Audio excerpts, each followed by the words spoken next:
Welcome to Dr. Mary Travelbest's episode, a special episode on travel exercises at home. In this episode, the FAQ is, what should I do in Tijuana, Mexico? This special episode is on exercise at home. The lesson learned is, don't get seasick while shark fishing. And the tip is, kill insomnia with prayer. Now for the FAQ. What should I do in Tijuana, Mexico? The answer is, once the pandemic is over, you should visit with your passport and your Mexican auto insurance if you're driving there. I've been to TJ about 50 times, and each time I seem to get lost. It's a big city, and that's easy to do with so many people and cars. The attractions include highlight games, dog or horse races, lots and lots of eating and shopping. Now, if you're a shopper, you can visit Plaza Rio or Plaza Mexico. I enjoyed looking at the items in food sections, dreaming of the flavors and smells of the food. The Omni Theater in the Tijuana Cultural Center has a film on a 180-degree screen, so the viewer is right in the middle of the scene, soaring across Mexico, the pyramids, beaches, and cities of today. Now, just south of the city, by 20 minutes, is the Rosarita Beach Hotel. And further on is Puerto Nuevo, famous for lobster, served with refried beans, sauce, and tortillas. Today's episode, special edition, is on travel, exercise at home. So, what is my travel exercise regularly? Well, prior to COVID, I went to the gym or a workout studio 2 to 3 times a week, and during summers, swam often whenever I could find a pool or ocean. I bike, walk, run, and do basic exercises every day. And to be a good traveler, especially an independent one, you need to stay fit. So let's talk about travel exercise at home. So during the lockdown, I've been spending more time sitting, working, and reading. I've been less inclined to get up every hour and walk around. Time seems to pass, even if I'm not doing the things that I've been doing my entire life. So I need to fix this pattern.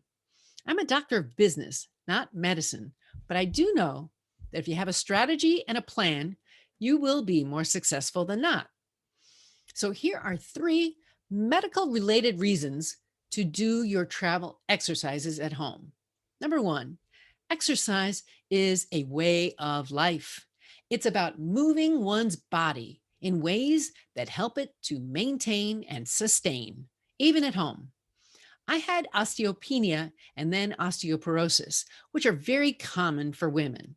I have improved my level of core strength exercise and no longer take the medicine. However, I'm going back for another bone density scan soon, so I'll be tracking this important bone measurement. Make your preventative health part of your routine, and your way of life will be extended so you can travel more. Number 2, mental health begins with attitude. There's a lot we can learn from someone's attitude.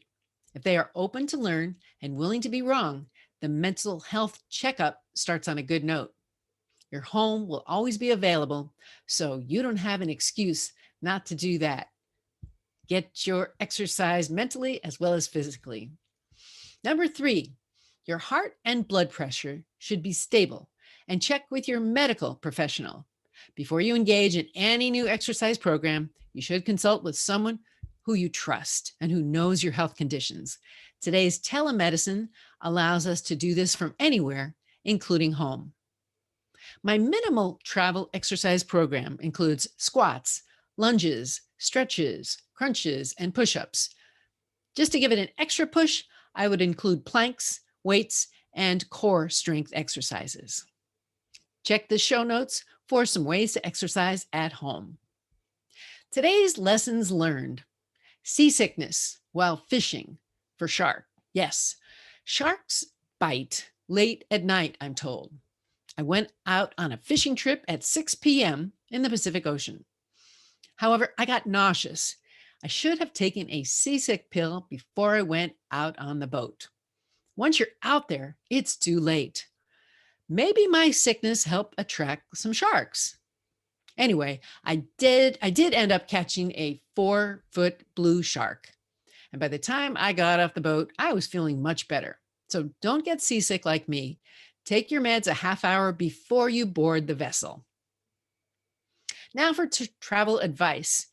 Kill insomnia with prayer. If you're thinking about sleeping, but you're not doing that yet, try to say your prayers. Once you start and keep praying and concentrate on that, you'll often drift off to sleep and stay there. Today, I want to bring meaning to your travel. So send me your travel tip. You can send it to my website, Facebook, Instagram, send it to my Twitter, blog, groups. Maybe you'll see your tips in my next travel book on independent destinations. What's on your travel bucket list?